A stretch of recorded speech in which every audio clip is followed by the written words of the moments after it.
ஆகாஷ்வாணி புதுச்சேரியின் மண்டல செய்தி பிரிவு வழங்கும்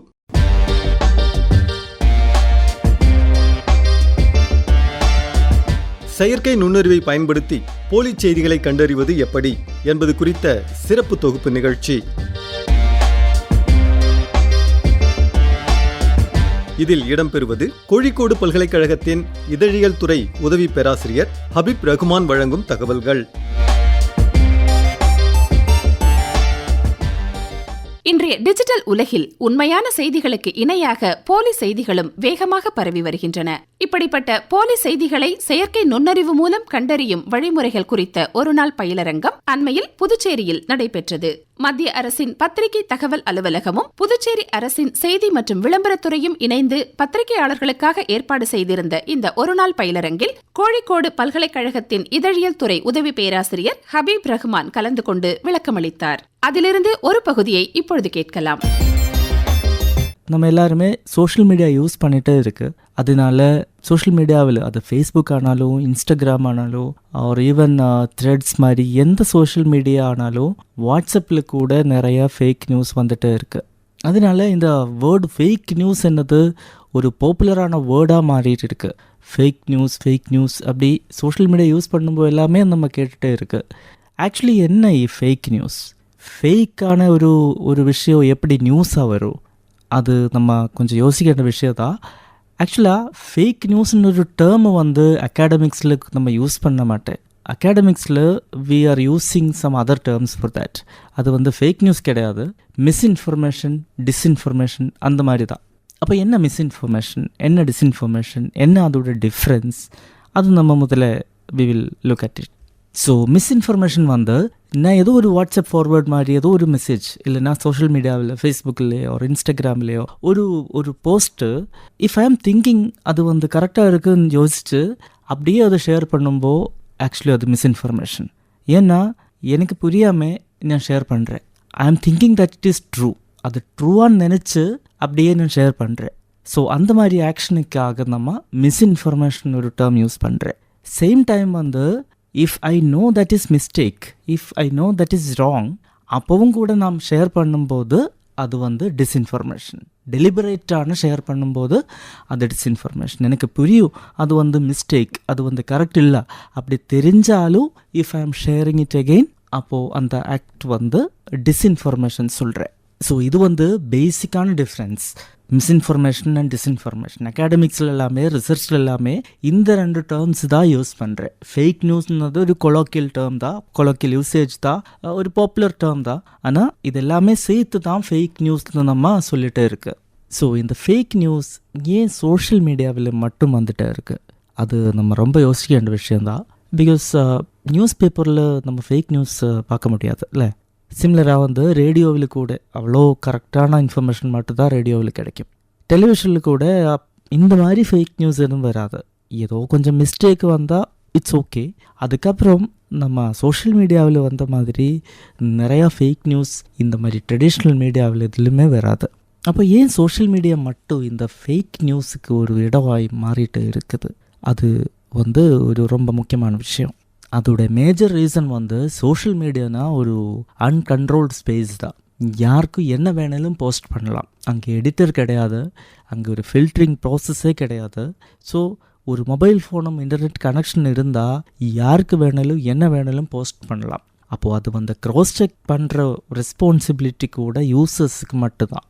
இப்போ நியூஸ் பேப்பரில் ஒரு நியூஸ் வரும்போது அதோட ரெஸ்பான்சிபிலிட்டி அந்த நியூஸ் பேப்பரோட எடிட்டருக்கு தான். ஆனால் இங்கே சோஷியல் மீடியாவில் என்ன போஸ்ட் பண்ணாலும் என்ன நம்ம ஷேர் பண்ணாலும் அதோட கம்ப்ளீட்டான ரெஸ்பான்சிபிலிட்டி அந்த யூசர்ஸ்க்கு மட்டும்தான். ஸோ யூசர்ஸான நம்ம we have to be upskilled to verify information. அது வெரிஃபை பண்ணுறதுக்கு அது கரெக்டாக இல்லையா கன்ஃபார்ம் பண்ணுறதுல ரெஸ்பான்சிபிலிட்டி நம்மக்கிட்ட இருக்குது. அதனாலே அது கன்ஃபார்ம் பண்ணுறதுக்காக ஸ்கில் கூட நம்மக்கிட்ட வேணும் இந்த டைமில் எஸ்பெஷலாக. ஸோ இன்றைக்கி அதை பற்றி தான் நம்ம பேச போகிறேன். எப்படி அந்த ஸ்கில் டெவலப் பண்ணலாம், எப்படி இந்த சோஷியல் மீடியா கான்டென்ட் அது கரெக்டாக இல்லையா அப்படி எப்படி வெரிஃபை பண்ண முடியும், எப்படி அதோட செக் பண்ணலாம். இப்போது நிறையா கான்டென்ட் வந்துட்டு இருக்குது. இன்ஸ்டாகிராமில்னாலும் ஃபேஸ்புக்கில்னாலும் மற்ற எந்த சோஷியல் மீடியாவிலும் வாட்ஸ்அப்பிலும் எல்லாமே இமேஜஸ் வந்துட்டு இருக்கோ, வீடியோஸ் இருக்கும், ஆடியோ கிளிப்ஸ் இருக்கும், டெக்ஸ்ட் மெசேஜ் கூட இருக்கும், நியூஸ் கார்டு மாதிரி ஐட்டம்ஸ் எல்லாமே வந்துட்டு இருக்குது. ஸோ இதோட க்ரெடிபிலிட்டி, இதோட கான்டென்ட் எவ்வளோ கரெக்டாக அது எல்லாமே செக் பண்ணுறதுக்கு we have many ஆப்ஷன்ஸ், நிறைய ஆப்ஷன்ஸ் இருக்குது. ஆனால் அது சிம்பிளான ஆப்ஷன்ஸ். எப்படி அது செக் பண்ண முடியும்? ஒரு சின்னதாக ஒரு ஃபேக்ட் செக் மாதிரி எப்படி நமக்கு அது வெரிஃபை பண்ண முடியும்? அதுதான் நம்ம இன்றைக்கி டிஸ்கஸ் பண்ண போகிறேன். ஆக்சுவலாக இப்போ சோஷியல் மீடியாவில் ஸ்ப்ரெட் பண்ண ஃபேக் நியூஸில் எல்லாமே மோஸ்ட்லி அது வந்து எய்தர் இமேஜஸ் இருக்கும் இல்லைன்னா வீடியோ இருக்கும். அதிலும் இப்போது நிறைய AI generated images, AI edit பண்ண வீடியோஸ் எல்லாமே வந்துகிட்டே இருக்குது.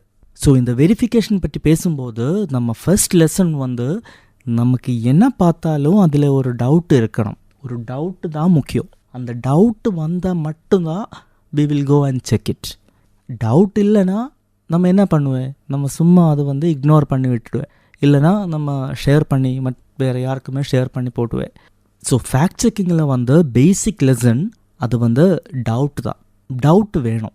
சோஷியல் மீடியாவுக்குள்ளே என்ன பார்த்தாலும் அது நம்ம டவுட்டோட மட்டும்தான் பார்க்கணும். we must have a critical thinkingனு சொல்லுவேன். ஒன்ஸ் அந்த டவுட் இருந்தால் நம்ம if it's a video we will see it again. இன்னும் வாட்டி திரும்பி பார்த்து அதுக்குள்ளே ஏதோ டவுட் இருக்கா again we will check. So பேசிக்கான 2 மெத்தட்ஸ் we are discussing. அதில் ஃபர்ஸ்ட் மெத்தட் வந்து கீவேர்ட் சர்ச்ன்னு சொல்லுவார். கீவேர்ட் சர்ச் எப்படின்னா, ஒரு போஸ்ட், ஒரு ஃபார்வர்டட் மெசேஜ் ஆகலாம், யாரோ ஷேர் பண்ண ஒரு மெசேஜோ, ஒரு ஃபோட்டோ, வீடியோ, எனிதிங். அந்த ஃபோட்டோ கூட ஒரு டிஸ்கிரிப்ஷன் ஏதோ இருக்கும் இல்லை. ஃபார் எக்ஸாம்பிள் ஒரு ஆர்மி வீடியோ சுட்டிகிட்டே இருக்குது. இப்போது அதில் வந்து ஒரு ஆர்மி ஆஃபீஸர்ஸ் வந்து ஃபயர் பண்ணுற ஒரு வீடியோ தான். அதோட டிஸ்கிரிப்ஷனில் என்ன போட்டிருக்குன்னா, பங்களாதேஷி பீப்புள் அவர் ப்ரொட்டஸ்ட் பண்ணிட்டு அந்த ப்ரொட்டஸ்ட்டுக்கு பதிலாக இந்த பிஎஸ்எஃப் ஆஃபீஸர்ஸ் வந்து ஷூட் பண்ணுறாரு. அப்படி தான் அந்த டிஸ்கிரிப்ஷனில் போட்டிருக்கு. ஸோ டிஸ்கிரிப்ஷனுக்குள்ளே இந்த மாதிரி ஒரு கான்டெக்ஸ்ட் இருக்குது. ஸோ அந்த கான்டெக்ஸ்ட்டுக்குள்ளே we have to identify some keywords.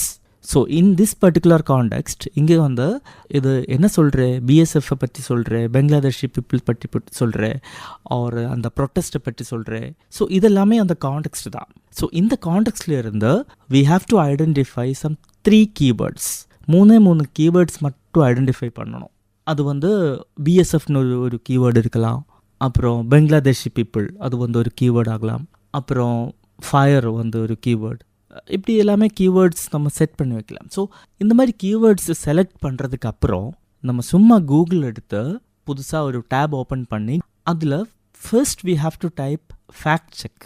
Fact செக்னு மட்டும் இங்கிலீஷில் முதல்ல டைப் பண்ணணும். ஃபேக்ட் செக்னு டைப் பண்ணுறதுக்கு அப்புறம் இந்த செலக்ட் பண்ண கீவேர்ட்ஸ், என்னென்ன கீவேர்ட்ஸ் செலக்ட் பண்ணி வச்சுருக்கு, பிஎஸ்எஃப் இருக்குது, பங்களாதேஷி பீப்புள் இருக்குது, ஒரு ஃபயர் இருக்குது. ஸோ அந்த 3 கீவேர்ட்ஸ் மட்டும் ஜஸ்ட் சர்ச் கொடுத்தா போதும். அதில் நம்ம கிடைக்க ரிசல்ட் எல்லாமே ஃபேக்ட் செக் ஆர்டிகல்ஸாக வரும். ஃபேக்ட் செக் ஆர்டிகல்ஸ்னால் there are lot of fact checking organizations in the country. இந்தியாவில் around 20 recognised fact checking portals இருக்குது. இது எல்லாமே இன்டர்நேஷ்னலி ரெக்கக்னைஸ்டாக. ஸோ அந்த மாதிரி ரெக்கக்னைஸ்ட் ஃபேக்ட் செக் போர்ட்டல்களில் அவர் already they would have fact checked இந்த விஷயம். It's multiple language. தமிழில் இருக்கும், மலையாளத்தில் இருக்கும், இங்கிலீஷில் இருக்கும், ஹிந்தியில் இருக்கும். ஸோ வாட் எவர் கீவேர்ட் நம்ம டைப் பண்ணுற கீவேர்ட் பேஸில் எந்த லாங்குவேஜ் ஆனாலும் it will show the results, fact check results. So அந்த ஃபேக்ட் செக்கில் ஓப்பன் பண்ணி கொஞ்சம் படித்தா அதுக்குள்ளே என்ன ஃபேக்ட், என்ன ட்ரூத் அது அங்கே இருக்கும். சும்மா இது சரி அது தப்பு அந்த மாதிரி சொல்லி போகாது. ஃபேக்ட் செக் ஆர்டிக்கலுக்குள்ளே வந்து எல்லாமே கரெக்டாக டீட்டெயிலாக எக்ஸ்பிளைன் பண்ணுவாங்க. அந்த எக்ஸ்ப்ளனேஷனுக்குள்ளே அதோட எவிடன்ஸ் கூட இருக்கும் ஹைப்பர் லிங்க் ஃபார்மில். ஸோ ஏதோ டவுட் இருந்தால் அந்த ஹைப்பர் லிங்கில் ஒரே ஒரு கிளிக் பண்ணால் ஆக்சுவலான அந்த நியூஸ் ரிப்போர்ட், அந்த ஆர்டிகிள்ஸ், அந்த எவிடன்ஸ் எல்லாமே படிக்க முடியும். ஸோ இந்த மாதிரி ஃபேக்ட் செக் ஆர்டிகிள்ஸ் ரெஃபர் பண்ணி keyword சர்ச்சிலோட we can identify the truth. That is one way and that is the simplest way. இது யாருக்கு வேணாலும் செய்யலாம். இதுக்கு ஏதோ பெரிய டெக்னிக்கல் நாலேஜ் எதுவுமே வேணாம். சும்மா ஒரு ஃபேக்ட் செக்னு ஒரு ப்ரிஃபிக்ஸ் போட்டு அது கூட 2-3 கீவேர்ட்ஸ் ஐடென்டிஃபை பண்ணி டைப் பண்ண மட்டும் போதும். ஸோ அந்த கீவேர்ட் செலக்ட் பண்ணுறதுனால we need a context. So எந்த லாங்குவேஜில் இந்த போஸ்ட் ஸ்ப்ரெட் ஆகிட்டே இருக்குது அந்த லாங்குவேஜில் அந்த போஸ்ட் கூட டிஸ்கிரிப்ஷன் இருக்கும். அந்த டிஸ்கிரிப்ஷன் எந்த லாங்குவேஜில் இருந்தாலும் அதை சேம் லாங்குவேஜில் நம்ம கீவேர்ட்ஸ் டைப் பண்ணலாம். ஈவன் கீவேர்ட்ஸ் அங்கே இருந்து காப்பி பேஸ்ட் கூட பண்ணலாம். Major keywords. ஸோ அந்த கீவேர்ட்ஸோட பேஸில் we will get the fact check articles. So அந்த fact check articles படித்தா we will get to know the truth. That is one simplest way. So next வந்து இந்த மாதிரி ஒரு கான்டெக்ஸ்ட் கூட இல்லாமல் ஒரு இமேஜ் ஒரு வீடியோ இஸ் ஸ்ப்ரெட்டிங் அப்படின்னா there we will not have keywords. இல்லை, கீவேர்ட் செலக்ட் பண்ண முடியாது. கீவேர்ட்ஸ் செலக்ட் பண்ணணும்னா we must have a context. ஒரு டீட்டெயிலான கான்டெக்ஸ்ட் வேணும். அப்போ தான் we can just select some 2-3 keywords. அப்படி ஒரு கான்டெக்ஸ்ட் கூட இல்லாமல் சும்மா ரேண்டம் ஒரு பிக்சர் மட்டும் இல்லைனா ஒரு வீடியோ மட்டும் தான் ஸ்ப்ரெட் பண்ணுறேன்னா அந்த கான்டெக்ஸ்டில் we can use the process reverse image search. Reverse image சர்ச்னா அந்த டேர்ம் மாதிரி தான், சிம்பிள். ரிவர்ஸில் சர்ச் பண்ணுறேன். யூஸ்வலாக நம்ம கூகுளில் ஏதோ ஒரு டைப் பண்ணால், ஒரு கீவேர்ட் டைப் பண்ணால் இமேஜ் சர்ச் பண்ணலாம்ல. ஒரு கார்னு டைப் பண்ணால் கார் இமேஜ் கிடைக்கும். இங்கே நம்ம என்ன பண்ண போகிறேன்னா ஒரு இமேஜ் அங்கே கொடுத்து அந்த இமேஜை பற்றி டீட்டெயில்ஸ் தான் நம்ம கேட்குறேன். So Google will show us all the details related to that image.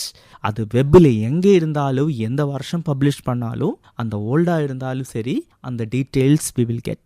இப்போ ஒரு இமேஜ் சர்க்குலேட் பண்ணுறேன்னா we can just use Google Lens. Google Lens இந்த ரிவர்ஸ் இமேஜ் ப்ராசஸ்க்கு யூஸ் பண்ணுற ஒரு டூல் தான். வேற நிறைய டூல்ஸ் இருக்குது. பிங்கில் சர்ச் பண்ணலாம், யாண்ட்ரிக்ஸ்னு ஒரு டூல் இருக்குது. ஆனால் கூகுள் லென்ஸ் தான் கொஞ்சம் கூட ஒரு popular and easy to use. So Google lens எல்லாரோட ஃபோன்லுமே இருக்குது. ஆண்ட்ராய்ட் ஃபோன்லனாலும் ஒரு நம்ம கூகுள் சர்ச் க்ராம் இல்லைன்னா கூகுள் சர்ச் பார் கூட ஒரு கேமராவோட மாதிரி ஒரு ஐக்கன் இருக்கும். அதுதான் கூகுள் லென்ஸோட ஐக்கன். அங்கே ஒரு டேப் பண்ணால் கூகுள் லென்ஸில் கேமரா ஓப்பன் ஆகிடும். ஸோ அந்த கேமராவில் டைரெக்டாக ஸ்கேன் பண்ணலாம் ஒரு இமேஜு. ஆர் இன்னும் ஒரு ஃபோன் இல்லைன்னா நம்ம ஃபோன்லேயே வந்த ஒரு இமேஜ் இருக்குன்னா, வாட்ஸ்அப் ஃபார்வர்ட் அந்த மாதிரி ஏதோ வந்த இமேஜ்னா we can download it.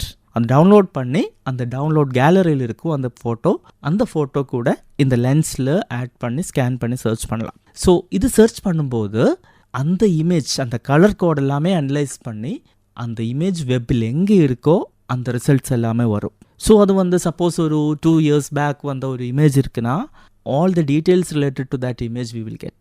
அப்போது we will come to know okay இது வந்து ஒரு பழைய இமேஜஸ் மட்டும் இல்லை. சப்போஸ் ஒரு வீடியோ நம்ம கீவேர்ட் செலக்ட் பண்ணுறதுக்கு கான்டெக்ஸ்ட் எதுவுமே இல்லாமல் ஒரு வீடியோ மட்டும் சர்க்குலேட் பண்ணுறதுனாலும் அந்த வீடியோவில் ஒரு ஸ்க்ரீன்ஷாட்ஸ் கொஞ்சம் கிளாரிட்டி இருக்குன்னா அந்த வீடியோவில் ஒரு ஸ்க்ரீன்ஷாட் மட்டும் எடுத்து அது கூட நம்ம கூகுள் லென்ஸில் ரிவர்ஸ் இமேஜ் சர்ச் பண்ணலாம். ஸோ ரிவர்ஸ் இமேஜ் சர்ச்சில் we will get the result. அந்த வீடியோ எப்போ பப்ளிஷ் பண்ணுறது, ஃபர்ஸ்ட் டைமில் எப்போ பப்ளிஷ் பண்ணுறது, எந்த சைட்டில் எப்போ, எந்த நியூஸ் ஆர்டிக்கிள் கூட. ஸோ அந்த இமேஜ் கூட இல்லைன்னா அந்த வீடியோ கூட அது முன்னாடி பப்ளிஷ் பண்ணால் நியூஸ் ரிப்போர்ட்டில் அதோட டீட்டெயில்ஸ் எல்லாமே இருக்கும். அப்போது அந்த டீட்டெயில்ஸ் படித்தாலும் ஆக்சுவலாக அந்த இமேஜோட கான்டெக்ஸ்ட் என்னென்னு we can know. அது வந்து செகண்ட் மெத்தட். அப்போது இன்றைக்கி நம்ம 2 மெத்தடு தான் டிஸ்கஸ் பண்ணுறது. ஒன்று வந்து கீவேர்ட் சர்ச். கான்டெக்ஸ்ட் இருந்தால் மட்டும்தான் கீவேர்ட் சர்ச் பண்ண முடியும். We have to choose 2-3 keywords and search it with the words fact check. Fact செக்னு முதல்ல டைப் பண்ணி கீவேர்ட்ஸ் கூட சேர்த்து சர்ச் பண்ணலாம். அதில் ரிசல்ட் கிடைக்கும், ஃபேக்ட் செக் ஆர்டிகல்ஸ் கிடைக்கும். செகண்ட் மெத்தடில் வந்து if we don't have a context அந்த time we can do reverse image search. அதில் கூகுள் லென்ஸ் யூஸ் பண்ணிக்கலாம். அந்த இமேஜோட ஆக்சுவல் கான்டெக்ஸ்ட் வந்து we will get it as result. So இந்த 2 மெத்தடும் வந்து ரொம்ப சிம்பிள் மெத்தட். ஒரு 2-3 மினிட்ஸில் நம்ம வெரிஃபை பண்ணலான்னு சொல்லி எல்லாருமே இதுக்காக எக்யூப்ட் ஆகணும். அப்போ மட்டும்தான் we can actually combat misinformation.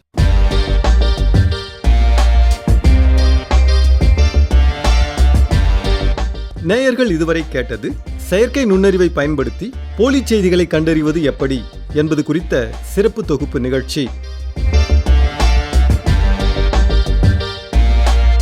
இதில் இடம்பெற்றது கோழிக்கோடு பல்கலைக்கழகத்தின் இதழியல் துறை உதவி பேராசிரியர் ஹபீப் ரகுமான் வழங்கிய தகவல்கள். நிகழ்ச்சி அமைப்பு பிபின் எஸ் நாத். அமைப்பில் உதவி பி இளஞ்செழியன். படைப்பு ஆகாஷ்வாணி புதுச்சேரியின் மண்டல செய்தி பிரிவு.